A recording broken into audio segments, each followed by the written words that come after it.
What's up, everybody? It's your favorite show, Get a Bucket. I'm your host, Trey. I'm your host, Craig. My God, you did it. We ain't even, I ain't tell him to do nothing. I told him to move that damn UNC pellet. Give me that. No. Give it here. Come on.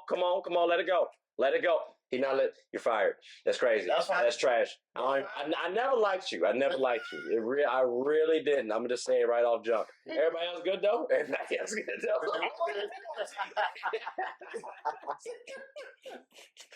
That's good. As y'all can see, we got our guys on the screen again. We got Nick. What's going on, y'all? And Sir Talks a Lot. Devin, how you doing, baby? Everything good with you? Everything good? Oh, he's hurt. That's cool. I'm gonna let him get his payback when we talk about our teams a little bit later. But I had to start off the show a little energetic, a little strong. You know what I'm saying? Maybe a little slanderous, but it's to make the show a little more entertaining along the way. So, fellas, did y'all have anything y'all want to say before we start shopping? Sip Stella. Okay, cool. We're gonna wait. Got you. You got anything you want to say before we? Let's just get into it, man. I'm excited what we're talking about today. That's a bet. All right. Well, look, let's go ahead and get on into it, shall we?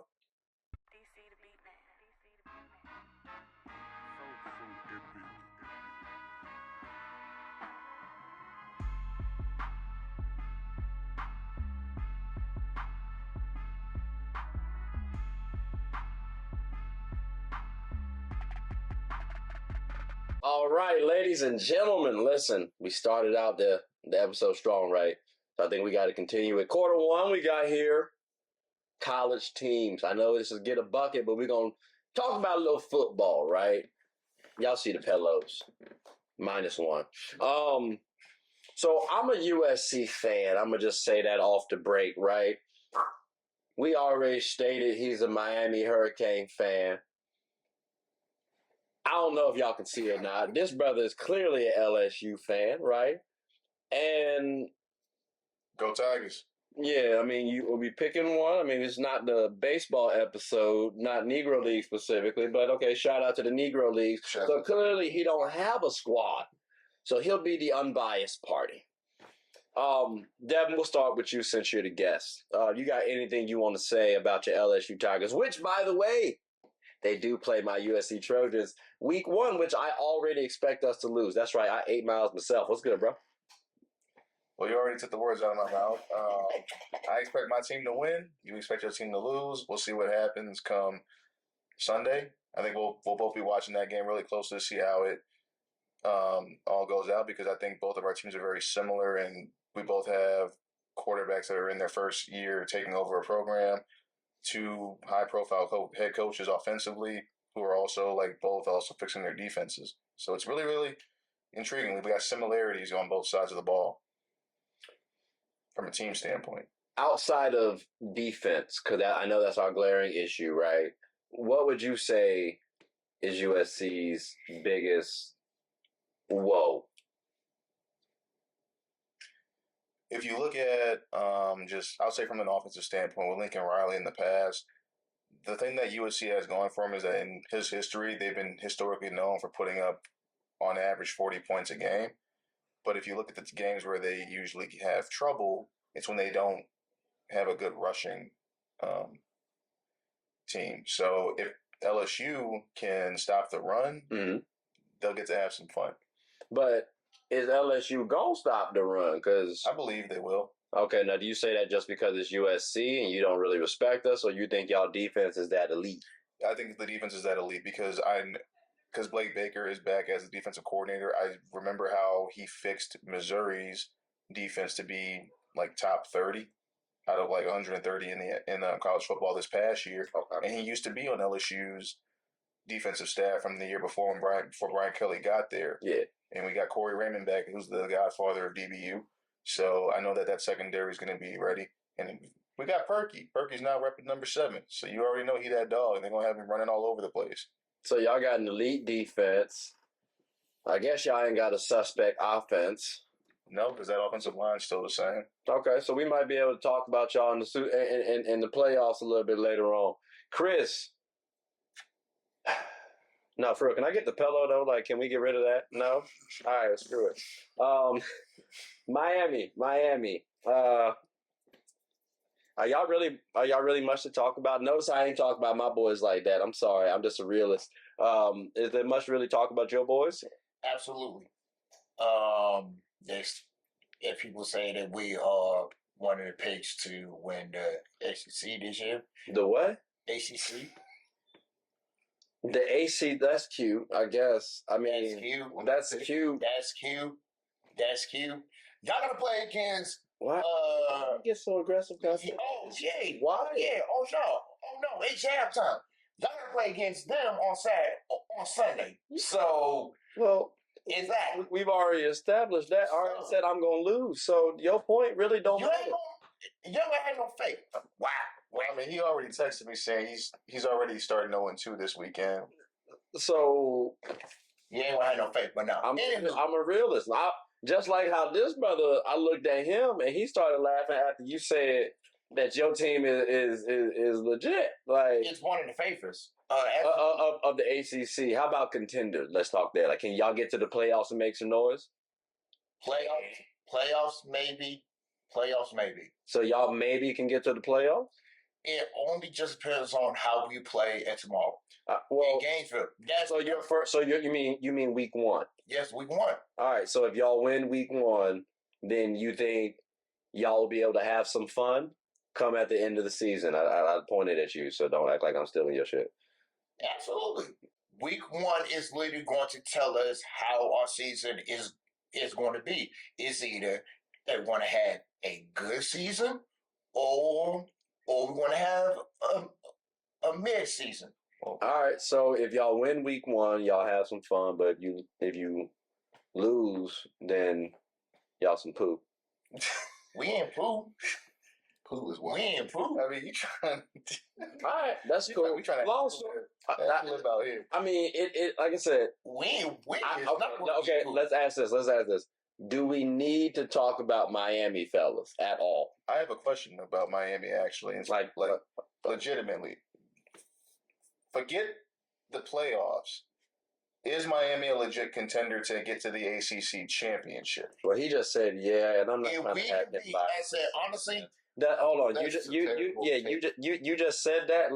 Let's ask the only person who don't have a team answer the question. Okay, so from an outward perspective, I believe that the ACC is going to be in a real revamp in terms of development. Yes. I think given the new slate of teams now in the ACC and given the standard of the season going forward, Miami's kind of just going to fall in this middle point, right? The culture they've developed over the years has been rough, tumble, hood dudes from Miami-Dade, you know what I'm saying, coming into the school and taking over. Now, Cam Ward doesn't play football like that, right? He was playing in the Pac-12. He's got to get used to the ACC standard of defense, which is typically a more structured, more rigid defense. Can he attack a secondary that's more trained in press than, let's say, a Pac-12 system where you have a lot of off-ball defenders who are willing to give him those 10, 15, 20-yard throws? Probably not, right? He's going to have some more struggle. What's his connection like with Xavier Restrepo, right? All those things have to go into account because, really, guys, college football is one of those things that you can't predict unless you know for a fact that you have returning starters. And Miami's a team that's not returning as many starters as a lot of teams out there. So I don't know how you were going to see. Long story short, yeah. Yeah, but it sounds like he's not really. I'm not really here saying that it's going to be an ACC championship because you still got to pass Clemson. And a Clemson team that is still a little more than a Miami team. But they're a little shaky. But exactly, shaky enough. Did we just see what a mid Georgia Tech team did to a top 10 ranked Florida State team this last weekend? I mean, come on now. Like, do you expect that to go on continuously though? Do you expect Florida State to struggle, quote unquote? Struggle. I say struggle in big games, yes, but struggle against like teams that you should be 10 to 15 point favorites. No. Well, if I'm Dabo Swinney, I'm over there like, see, I told y'all. I told you. Look at DJ. I told you. Why do you think we got rid of him? I think it's kind of tough for me to put my eggs into Miami's basket right now, because the one time where y'all were kind of entertaining, you dropped the ball. So I can't really have much faith in y'all personally. So I mean, I'm sorry. I tried. I really was trying to be with you too, man. Like I looked around. I tried. I didn't. It didn't feel like it was. But I'm glad you have faith. You're a little more ignorantly optimistic than I am, and then yeah, that means you might be a bigger fan of your team than I am of mine. I also just think too, I'm a realist again, and I've seen us mess up at the beginning at 30. just to continue to mess up or have a strong finishing. And I'm like, so what happens if we just play? All right, whatever, bro. So, but ladies and gentlemen, as y'all can see, we did talk a little bit about our teams. I would love to say we had a little bit more to talk about, but again, my Trojans, I don't think we're gonna do that well. Here's what I'm saying about USC. I can throw you a bone here because I think historically Lincoln Riley has not done a good job of setting up a defense. Right? He's not a defensive coach. So if your defense can pull together or surmise any sort of semblance of structure and consistency, your offense has always been something that's, relatively explosive in Lincoln Riley's career. That's fair. That's fair. But I feel like we got Mike D'Antoni, and we've seen how Mike D'Antoni did in basketball. Close. It's just too bad this ain't horseshoes. But we'll add to this real quick, though, to add to his point, and I'll give you some credit. Lincoln Riley, the guy that he hired to be his DC, is one of the only DCs that has been able to actually stop his air raid offense. I forget the guy's name, but I think they limited them rushing-wise to only 3 yards in one game, at whatever game that they played against you. So, and then he hired that guy. So that might be something that works in your favor to help your defense. I appreciate the words of. I mean, you know what I'm saying? Watching you just be so bad, down on yourself, a little rough. Or I'm just trying to get good karma and not have no negative juju. You know what I'm saying? I don't want to say like what my boys do. I'm not saying we're gonna win the championship at all. I'm not, because that's you jinx it. You know what I'm saying? Yeah, you don't have Steve Sarkisian no more. We're not gonna talk about that. We don't have to. But ladies and gentlemen, what we're gonna do is take a quick little hiatus, pay some bills, come right back, talk some more sports, possibly football. So hope y'all enjoy it, and we'll be right back. Hair Talk.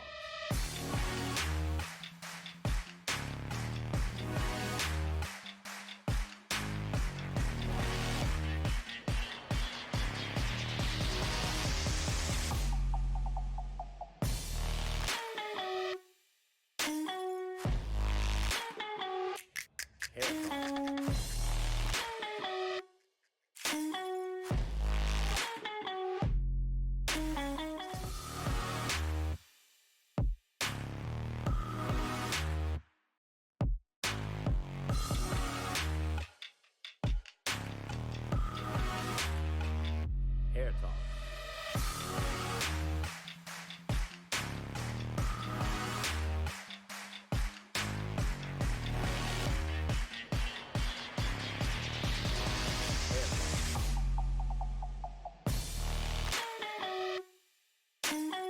All right, ladies and gentlemen, we are back. Listen, for starters, shout out DT, right? Y'all peep the jersey. Merging of different conferences in college football, right? Speaking of DT, because again, y'all peeped the 12, the Pac-12. Yeah, they ain't really got too many teams. I'm sorry, it's looking a little rough over there, fellas. How are y'all feeling about the merging of conferences as a whole? Is this gonna change the football season pretty soon? Like, if so, how is that? I saw you shake your head a little bit. Devin, we'll start with you then. Plain and simple, what's going to eventually happen is there's not going to be any conference. It's just going to be plain college football. Like, you're just going to have a bunch of teams from different areas, and everybody's just going to be playing each other. I think that's where we're going to, in the not too distant future, we're going to eventually see. Because now you already have, in my opinion, you got teams going to conferences now that honestly, in my opinion, shouldn't even be in those conferences. Like me personally, I don't think USC has any reason to be in the Big Ten. I don't think Colorado has any reason to be in the Big 12. I feel like that's a jab. Yeah, they do. I'm just being honest. Like I don't think Oklahoma has any reason to be in the SEC. Why can't USC be though in the like they're the like I'll say it like I feel like we got the cachet. I feel like we got the history. Like I just look at it like this. I think it would have been better if certain teams are going to go into a conference. I think certain other teams should have gotten out. Like I'll be like for one example, Vanderbilt. Honestly, they've always been the underdog of the SEC. They can get out and go to a different conference and maybe do a little bit better. And you could bring somebody else. I think the reason why I like A&M, it made sense to put A&M into the SEC because they at least shown that they were in Texas as well. Texas is big on football. Like they have competitors that can actually make it at the SEC level. Mm-hmm. Oklahoma doesn't have the same caliber of a team, in my opinion, like Texas A&M would to be able to compete in the SEC. But because of the name, do you think they can start recruiting different players, better players, and now they can bolster up their program? I remember hearing, like our alma mater, George Mason, we left CAA. I mean, oh my God, and we went elsewhere, A10, and the competition was a little bit stiffer, but we also helped out. That helped out with the recruiting. So I mean, can the same thing happen as well? Because I think that's what a lot of teams are ultimately banking on. It could, but you also have to factor in the fact that NIL is now a huge factor when it comes to recruiting. I don't think it doesn't necessarily matter where you're based out of because, like, you got guys who are like from like Georgia and Texas or Alabama, whatever, and they're going out to like Oregon when we know damn well they should be playing in the SEC, but because Oregon has people like Phil Knight contributing millions and millions of dollars into NIL, they're choosing that over the places that will actually develop them.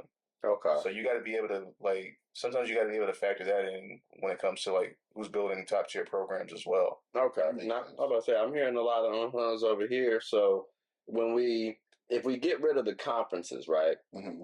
Do you ultimately think that's going to be a good thing for football? Like, I think in general, like we have to understand that as much money as this, everything's a business, and as much money as NCAA, the football makes the NCAA. We have to take into account that these are people who are trying to get degrees too. They're kids. They have school. Taking them across the country for a football game, it messes with their entire week. You know what I mean? I mean, it does, but like I do know some athletes can rearrange their schedule, can get tests taken at a different time, different day. Sure, like I understand that. They get special at the same time, when you get special privileges, what happens when you stop playing football? Do you get special privileges still? Well, no, but learning how to manage your time correctly and assessingly is an important life skill. And it's something where like you're going to be a cog in a machine at some point. So even if you don't want to be, you will be. Can we say though? Can we say though they are learning to manage their time? Because in reality, they're on the clock in that NIL deal. So you get to go and get paid here. Yeah. You don't have to worry about school in reality unless you're getting your master's degree. But that might be on the back burner too because they're getting this bread right now. Like that could be their priority. So. I just think it's not going to do well for a lot of these kids. I do hear that too. While it's going to help, the top 10% of athletes that get a good amount of NIL money, have those opportunities. What about the other 90 that aren't?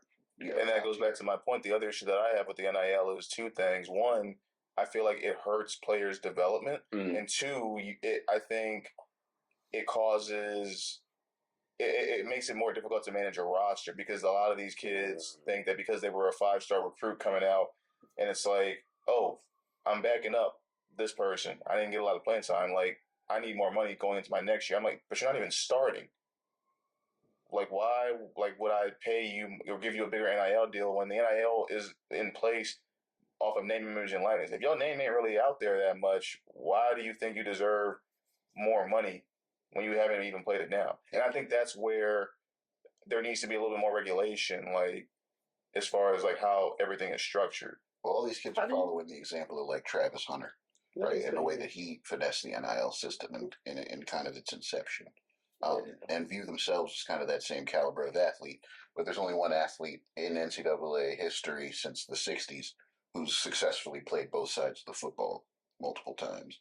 So Yeah. What are the odds you're going to be that guy, kids? I'm But sorry. also, he's in a good situation because who's his coach? Yeah. Deion Sanders. Mhm. That's Exactly. true. The last athlete. Could we say in the he would be NFL. doing the same thing if he was at a different university? Probably not. Probably not. No, they would make him specialize at corner for sure. Exactly. And Well, he's back on and what you said about in Colorado. This is their second time around in the Big 12. Mhm. So this time, like, no, this is their first year in the Big 12. no. This is second term of coming back into the Big 12. Oh, okay. Yeah, because at first, like, they dealt with like the power running game and shit like that. Mhm. Now they in the brand new Big 12 where like you can like throw the ball down the field. Mm-hmm. Okay. Yeah, so how would the shifting of conferences focus and or impact a team like Colorado? You got prime time, right? Like, how would that negatively impact them, for example? I wouldn't say impact a negative activity, but would it be a lot more eyes on them this year like it was last year? Absolutely yes. Because even though like it's I feel like the eyes on them regardless. no. I think what we're talking about is expectations. Yeah. Like, do they have like expectations to like? Don't they? They don't. Yeah, y'all saying their expectations wouldn't be as high? I think What the I'm saying expectations are pretty much the same as they were last year. Yeah, but it's at a higher level. Now, I think when we say expectations, it's like, think of it this way, right? It's like, say for example, you're a team that we're talking about you, but it's like it's your first time in. We're giving you a little bit of grace here and there. Like, you look at how they were last year. Like, they started off kind of shaky or whatever. They were still undefeated and whatnot, and we gave them the excuses. It was like they got all the skill players. They just don't have strength in the trenches on the offensive line and the defensive line. They were both of those areas were like bottom feeders ranking wise in the entire college football league. They had the offseason to try to improve those things. But then now it's like, okay, we just saw you play an FCS team, not even an FBS team, an FCS team in North Dakota State a couple of days ago.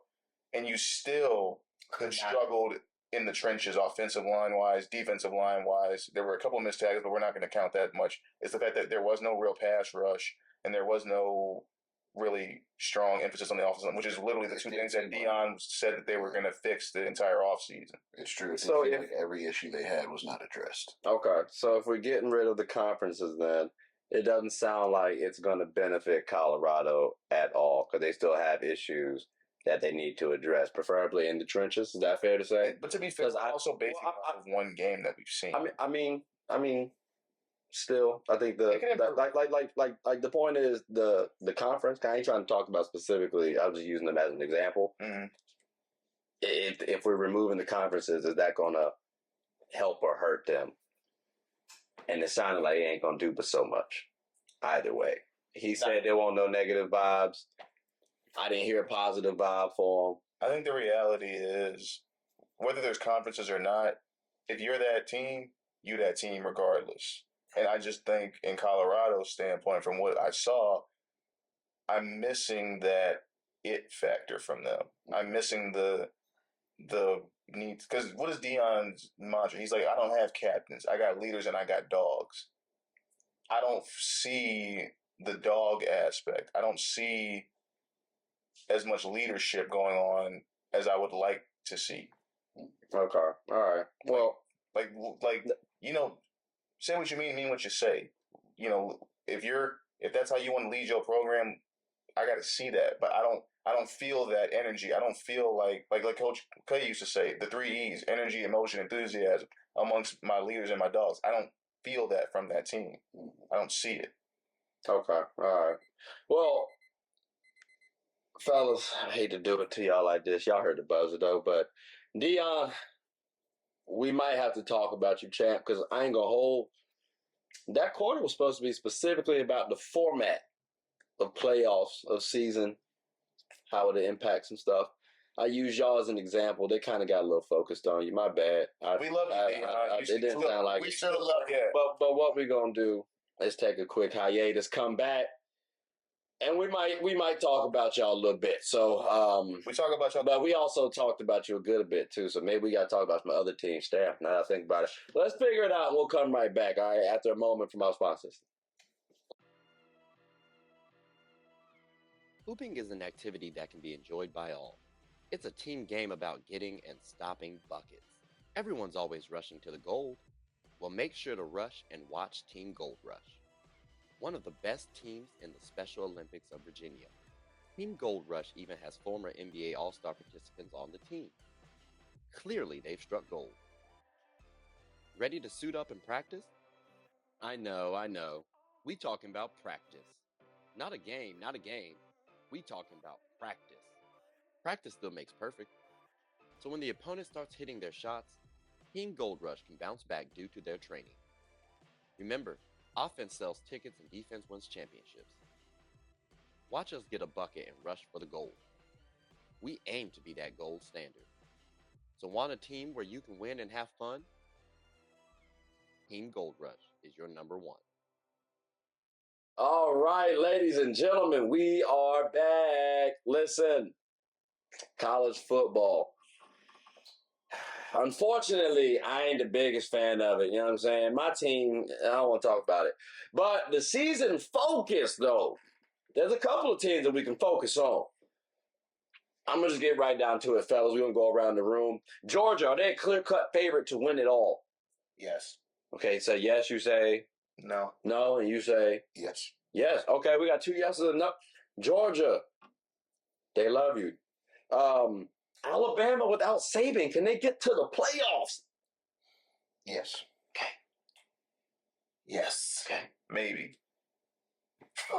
Not y'all. Yeah, he not. Well, y'all see the jersey. All right. Texas, is this a resurgent year? Can they make some noise and get to the playoffs again? Get to that. I think that they'll top have the four same spot? level of success they had this past year. Okay. All right. Absolutely. Okay. Cool. Yes. That's a yes. All right. You kind of generous with these yeses. All right. That's a bet. I appreciate it. All right. Every question has been pretty straightforward. That's a bet. That's a bet. So then this one might get a little tricky. Do you have a non-power 5 team that can make the playoffs, make a little noise, make some shake?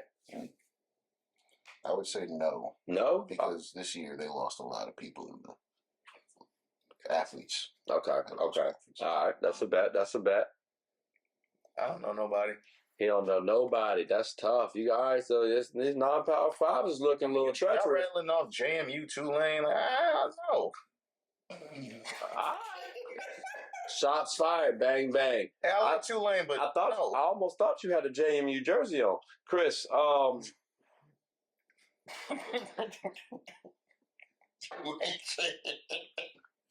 you pointing for? Do you feel like is there a non-power 5 team to make the playoffs? I mean, this was your question. I mean, besides at Boise State, absolutely not. So Boise State. Yes. Okay, that's Okay, cool. so there we go. All right, Boise that's State. the answer. That's the answer. Do y'all agree with that? Disagree with that? Y'all said I no. would say But Boise State's always been a strong program. They always All right. cracked that top 25. Given that we're now in this expansive 12-team league, that's why I said yes all those times. Because yes, now we have so much more room for teams that who are toward top, might have taken one step back, still make the playoff. But can we all agree that maybe the way that it's structured, that a non-Power 5 school can end up in the college football playoff, even though a team that might be better suited for that? Mm-hmm. That's why I think, if we're going to do it, I thought it was going to be like, whoever's in the top 12 ranking-wise ends up in the college football playoff. But that's not exactly how it's structured. And it's going to be that way for this season and next season until they go back to the drawing board and think, how are we going to restructure it this time? well, you gotta have. There's always going to be that one team that you're like a Boise State or somebody that's like, we all know that they're going to get kicked out in the first round. Like, why are they even in it? Well, I think that's a problem because, I mean, if you're ranked a certain level, there goes into things that make up that ranking. Those rankings are drawn every Tuesday for a reason by a committee of people who have the expertise to run strength of schedule versus area of competition versus strength of your team, right? Or any, and they do take into account, as we saw with Florida State last year, significant injuries, things like that. Yeah, that's But what they do mess up too, though. Is it fair? They do mess up they too, do though. mess Shout up. out TCU. No disrespect. I mean, look, and I get you there, but I think that at the same time, until they come up with a way to give full transparency to that ranking, Yeah. It's going to be unfair anyway, because we've seen it in the past, as you just said, that the ranking in itself is not necessarily equal. Yeah. Right. So to say like a non-Power 5 school team could make the playoff and it be unfair, I don't think that necessarily counts, because remember UCF's team that looked like studs and they were undefeated, didn't even get any consideration. People were laughing them out of the gym, but they went on to go to college football to a bowl game and dominate a Power 5 football team. That's fair. They play against Auburn in the Chick-fil-A Peace Bowl. Mm-hmm. And that was before. Yep. They literally dominate. And that was before people were sitting out of this scene. Well, I mean, I think it was a while ago. Okay. I think too, though. Chris Griffin with the little hand. Yeah, everybody take advantage of a little situation. Like, remember Notre Dame, right? They didn't used to not play nobody, and they used to get ranked pretty daggone high. But that also used to hurt them too come selection time too as well sometimes. So, now, y'all mentioned that 12-team format for the playoffs, and y'all been kind of generous, fellas. Colorado get that same generosity? What, to make the playoffs? Yes, sir. When? This season. Look, they know how to fight. They know how to win. Y'all saw what they did in week 1. Like, come on now. Like, the way you just... They can't get no love from nobody? Unless they win. Do you believe? Unless they can win the damn Big 12 on us right now. Absolutely not. Are you really pulling the Dion? Do you believe now? Do you believe? Do you believe they'll make the playoffs? I believe very much that they. I can give them a Logan win. I wouldn't even say 5 games. 5 games? I mean, here's the reality too. Season again? Damn. Here's the reality too. 12. Colorado. They can't win. Here's the reality also. We just saw them play. They barely pulled out a win against an FCS team, and they're not even ranked. All right, but maybe that squad, though, they were trying to make a statement. You know how teams play. Like Duke can lose in basketball to a random, what's that, South Austin of whatever school. And, we get their best, their absolute best. And maybe that's what Colorado's trying to build up. Make sure that they understand, look, you got to bring your A game from start to finish. And what happens if they turn it around after that week 1, they start dominating? Just saying, like that maybe that can work. That can happen, but I don't have faith as we've seen, I don't have faith in that conclusion. I mean, given the complete lack of, any sort of dog, as you were saying before, out of that offensive line, out of that defensive line, get their pass rusher on vital downs, on safeties, just giving away long plays. And we just saw a game right before we started this. We were watching Oklahoma play Temple. Oklahoma, they're ranked, sure, and they're starting a freshman 5-star recruit at quarterback, and they're dominating them 37-0 going into the third quarter. Meanwhile, Colorado, it's like you got it's not like this is the first time Shedeur Sanders is taking a snap in the Power 5. It's not. This isn't Shiloh Sanders' first time playing. This isn't Travis Hunter's first time going on. So are we saying that Shedeur is not at the same level as that Oklahoma quarterback? No, that's not what you're saying. The purpose of me saying that was the fact that it's you can already see they're playing.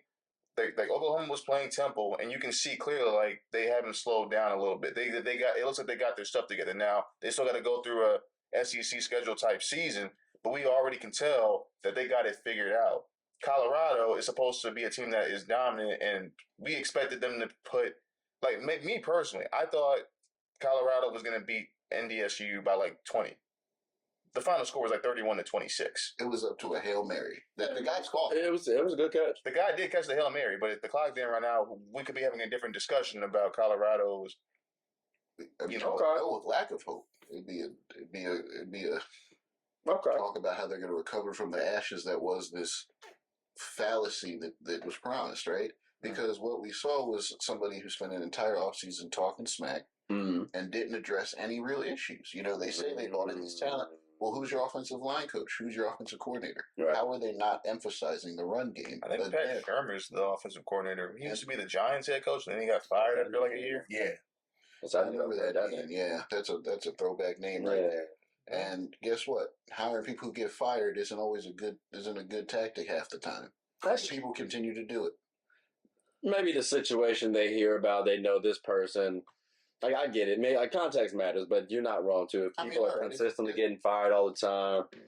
It's different if it's Cliff Kingsbury, and it's like clearly that his offense is going to take another, level if you have him on the team, if you let him just focus on offense. Mm-hmm. It's different when you have a Brian Flores. It's like, okay, he might be an asshole to certain players, but he's a damn good defensive coordinator. He got fired from a job. It's another thing when you have a coach who's clearly a loser, and you're like, I'll have him coach my defense. Like, what is that? So I don't see where you're going with that, because what I saw yesterday was a Colorado team that was uninspired. They came out onto the field, and aside from their star players who kept them in the game time after time, Jimmy Horn Jr., dog, Travis Hunter, dog, Shador Sanders, dog, right? Who else showed up? No one. All those recruits, all those transfers, arm tackling. Would you say it's almost like they were just excited to, like? I'm gonna say, is it game one jitters? Like, could that's some jitters? I think that was a standard that was set, and that they were allowed to play like that. I know damn well there's a lot of coaches that wouldn't have put up with that. Okay. Last point I said, and last point, before we move on, and Deion hired the Hall of Fame Warren Sapp to coach the D-line. That's a very, very valid point. I forgot Warren, about that. they saying that you was Sapp at a coach. I'm just saying, like, Warren Sapp's a Hall of Fame defensive lineman, but they saying coaching a defensive line that played like. I'm sorry, like, if you can't get pressure, like you said, on a FCS quarterback, but their D-line can come up with a way to scrambling all over the place. Exactly. But that's yet again because the offensive lines clearly hadn't been addressed.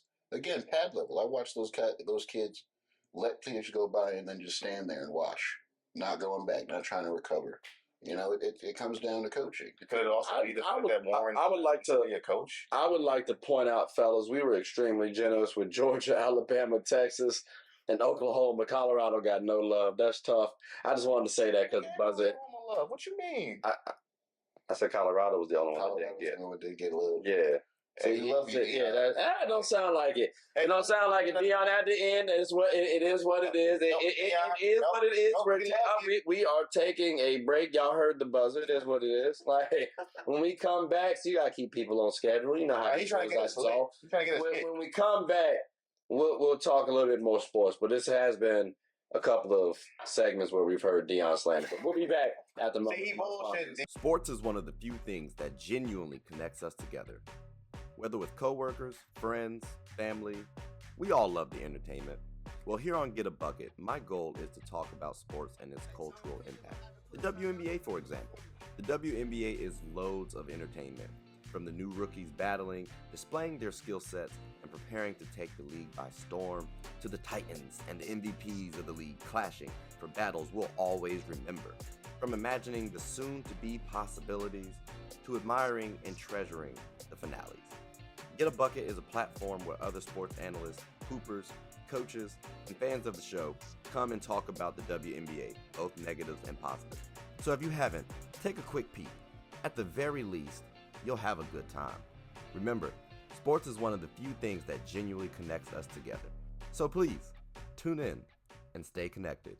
All right, ladies and gentlemen, we are back. Listen. Championship focus for college. We're going to get straight right into it, right?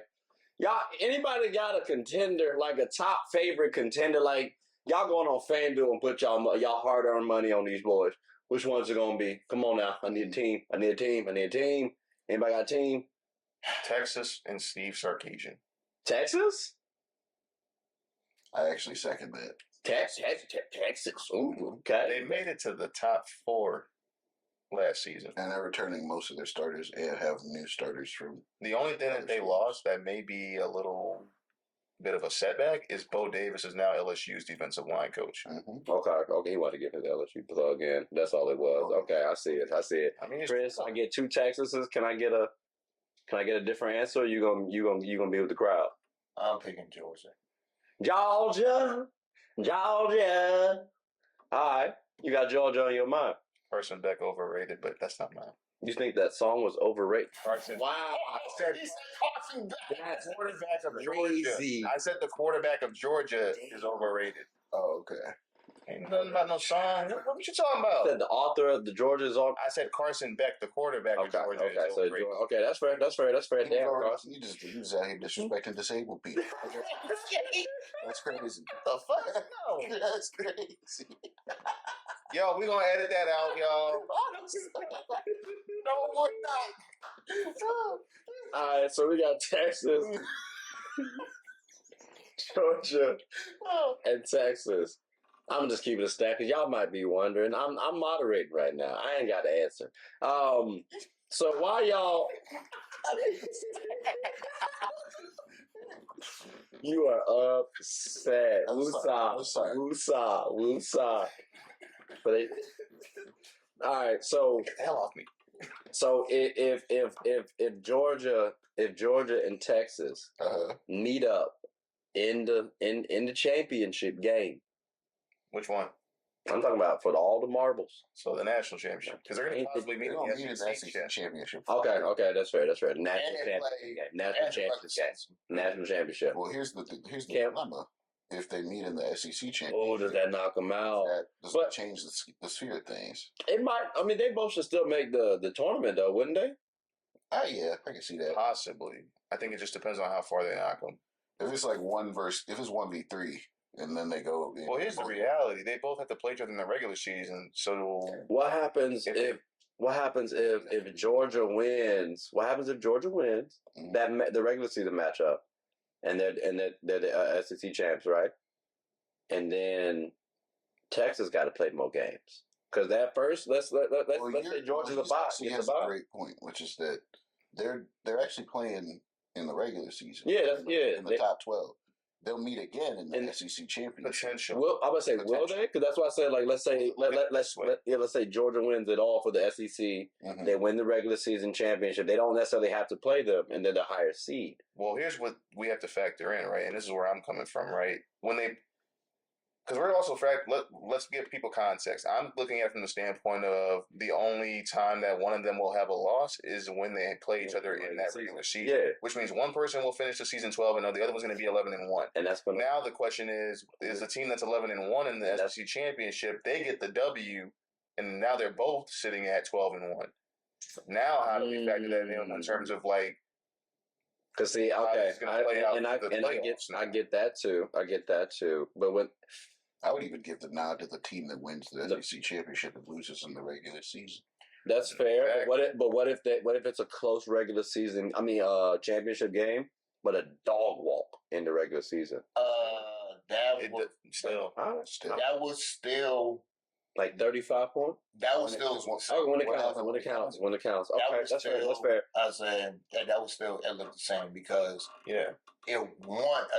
let's just say if Georgia wins the regular season matchup, Texas won the SEC championship game, I feel like Texas is going to get the higher nod, and then Georgia will have to somehow, some way either get a home game, or you will get a double bye. Okay, now That's really your argument. Just to add to that, you mentioned the dog walk thing. Even if they get dog walk, but they still end up in the SEC championship, that speaks volumes too. well, I guess yes, but then the team that lost in the championship game, that was their only loss, and it was a close game. So it was a team that you lost to a team that you beat badly, and they had a chip on their shoulder. So like a redemption game, I expect the team that lost to win. So I might look at it from that perspective as well. But I do hear y'all as well too. When it counted, for the SEC championship, they did win, so they are going to get that higher nod. I do hear that, but like you say, for the playoffs, though, Yeah, to be maybe. fair, though, in college football, from if you look at history, more times than not, unfortunately, the team that beat you the first time usually ends up beating you the second time. It's not the same as the NFL. Okay. Now let me ask you this: who needs that win more? Is Texas. it okay? Because that's what I was trying. That's what I was trying to get to earlier twice. Y'all couldn't answer that damn question. I'm like, yo, It's their first time in the SEC as well, so there's a lot of expectations yeah, that but they did they thing last year too. Now they weren't in the SEC before that. But they attacked them, but they played a lot of SEC teams and really against some of the best. Yeah, they did beat Alabama for sure. I'll give them that. So, but then again, I guess he don't view Alabama that well. So I guess I see why you throw them a little shade. You don't like Alabama. That's cool though. All right, so I can respect Nick Saban while not liking Alabama. So you ain't changed my statement, not one. Okay, God, just want to make sure that's Just clarified. giving some context. So that's you ain't changed nothing. There was no extra context. All you said was Fine. If I had to take somebody, fine. If I had to take off my LSU cap and put on an Alabama cap, hypothetically, if there's one person that I would get my props to, it's Jalen Milroe. I love his mentality. I like his style as a leader. I think he is someone that can potentially win the Heisman this upcoming season. All right, Stop taking those stupid sacks and holding on the ball too long. But yeah, we got a Heisman candidate. But I like it that he started off sluggish and awful, but then you look at how he finished out the rest of the season, and then how he played against Michigan, and that comeback, Hail Mary, whatever the hell it was against Auburn, and win that game with Isaiah Bond. Like he's grown. I like players that you watch them grow and they develop and they become what they were always meant to be. especially through a little adversity, like Spencer Rattler, like getting benched and then coming back and trying to making something. Like if you got to lose your job to anybody, I'd rather lose my job to Caleb Williams than some scrub that's not going to be in the league anymore. Oh, with the consensus number overall pick, Exactly. Think about the chip on his shoulder, Spencer Rattler. Let's talk. This is going on a little sidetrack here, but it's pretty awesome that he is on the Saints now. As we were saying, what did you say about Spencer Rattler? What I said was, I don't believe that even though he's going to be the biggest steal of the fifth round, but on top of that, I don't believe that there was any reason for him to go all the way down to the fifth. Because before that, real quick, I'm going to let you go. The one quarterback that was taken before him was Bo Nix in the first round, number 12. Mm-hmm. So between the second, third, fourth, all the way up to when he got picked in the fifth, no quarterback was taken. But these NFL scouts had him at like a late first, second round NFL draft grade. Really quickly, do y'all feel like, yes or no, do y'all feel like that was the biggest steal of the NFL draft? Of this year? Yeah. That's a good question. That is a good question. I would say it's. I think that's really. I think he's the biggest. He's going to be the biggest quarterback. So I think we got a Brock Purdy situation with him on our hands. Brock Purdy. Now, all right. The biggest steal of the draft was Cooper DeJean. Okay. Under the Birds. Okay. Eagles? Yeah, I think that was. I don't know about that one because I know they wanted Kool-Aid McKinstry, but my team got him too. So. Well, you were high on the Penix move, so I know that was. I thought that was a waste of a. Well, I'm not gonna lie. Here's the thing: we didn't think the Falcons were gonna go get Matthew Judon from the Patriots. Like that was a glaring need that they needed to address, and they got him. And now it's like, okay, well, you can sit back and allow the Penix pick to be what it is because you've addressed what was a glaring need for you to get. Mm-hmm. Okay. Fair point. Ladies and gentlemen, clearly we went off track. I'm sorry. I apologize. But it's okay because the buzzer did go off. Time out. He asked an off-track question. I didn't ask an off-track question. After that, I said yes or no because I was going to say, all right, well, hopefully we can close. But I guess we had a couple more minutes, luckily. So, y'all lucked out. Texas? You know what I'm saying? Apparently, Texas got it. Georgia. I'm kidding. You might have a shot. We'll see what shakes. But, fellas, did y'all have anything that you want to say before we close up shop? College football is going to be amazing this year. Facts. Because I just think we've reached this crux where the sport is finally something that everybody of all ages is interested in. Okay. And I say that to say that, like, for a long time, it's like family thing. You know, you meet people who are real college football people and people who weren't. I think it's this crux where people are just more invested in general. So that'd be fun. Yeah. All right. And I'll even add to that. I think what makes it even more special and unique going into this season is we now get to actually see a much wider range of teams compete and fight for that national championship. Because if we're being honest, you know, I could we can count maybe the last 5 to 8 years that the top four we could always predict. There was always the same 4 teams. There was the Georgias, the Alabamas, the Clemson temporarily before the NIL came in the mix. And Ohio State.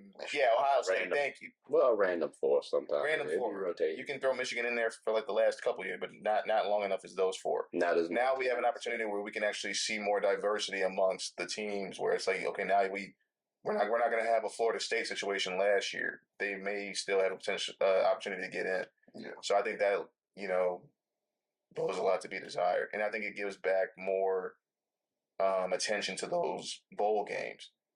Because before we were always just focusing on the Final Four. And like Nick Saban used to say, it's like because we're always so focused on the Final Four, it's like the Sugar Bowl is still important. The Rose Bowl is still important, and we've lost a little bit of that. But now because of this race, the playoffs are structured. All those teams that are fighting against the national championship have to go through those bowls, like the Rose Bowl, the Sugar Bowl, Peach Bowl, in order to get to the national championship. Okay. So now it's going to bring more attention to those again. Okay. All right. That's the bad. I ain't got shit to say. Cool. It's like, Fellas, I mean, all I want to say, I appreciate you. I didn't take your words, did I? you sure the hell did. For someone who ain't got shit to say, you talking a lot. I'm good. We'll get you a black and mild. How about that? Hey, it's great. We're promoting Black and Miles on the show. Is what? What? That's filthy. I know it's called Get a Bucket. We might as well get black and mild. Well, we go. Not at all. But I said, I said not at all. Remember when he said that's gonna get edited out? They're gonna get. I mean, But fellas, I greatly appreciate y'all for coming on to the show. Definitely gotta have y'all boys on again. Can y'all hand me that pillow too? Just get it out of the way. Appreciate you. Just stand it. I got that shit out of the way. All right. Now we can really, you know what I'm saying, end the show properly. This is Get a Bucket. I'm your host, Trey. That's Chris. I got him. We're the hosts of Get a Bucket. Hope y'all all have a good one. Wait for it. We don't like them tar girls. Take care. Damn. Oh, no. 5 up top. This crazy. 5 up top. It just. What the? There you go, right there. Hey.